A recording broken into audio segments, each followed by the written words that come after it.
Hi guys, welcome to मेरी channel. मैं फारिया जवेद। आज मैं आप लोगों के साथ रिव्यू दूंगी Nutrifactor bone steel calcium and vitamin D C tablet है और आप लोगों ने इसको यूज़ करनी है। बहुत अच्छी टैबलेट है। आजकल बहुत ज़्यादा मसला हुआ है कि हड्डियाँ बहुत ज़्यादा कमज़ोर हो गई हैं, कहीं घुटनों में भी बहुत ज़्यादा दर्द होती है। तो आप लोगों ने इसको यूज़ करें, बहुत अच्छे आपको रिज़ल्ट मिलेंगे।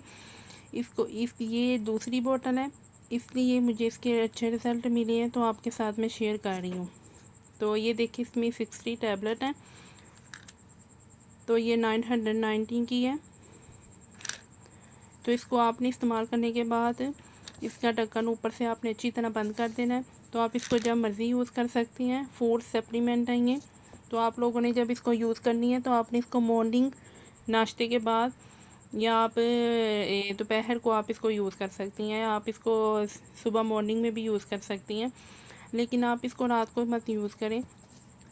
ये आपको मैंने 2 टाइम बताए हैं, आप सुबह या दोपहर को आप इसको यूज़ कर सकती हैं। बहुत अच्छी है ये टैबलेट, आपने इसको यूज़ करनी है। और यूज़ करके आप लोगों ने मुझे ज़रूर कमेंट करके बताना है आप लोगों को ये वीडियो कैसी लगी है, आपको ये कैसी ये टैबलेट लगी है।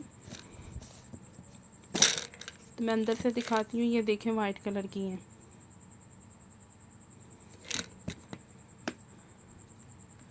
तो आप लोगों को ये वीडियो अच्छी लगी है तो लाइक और शेयर करें, मेरे चैनल को सब्सक्राइब कर दें। अल्लाह हाफिज़, बाय बाय।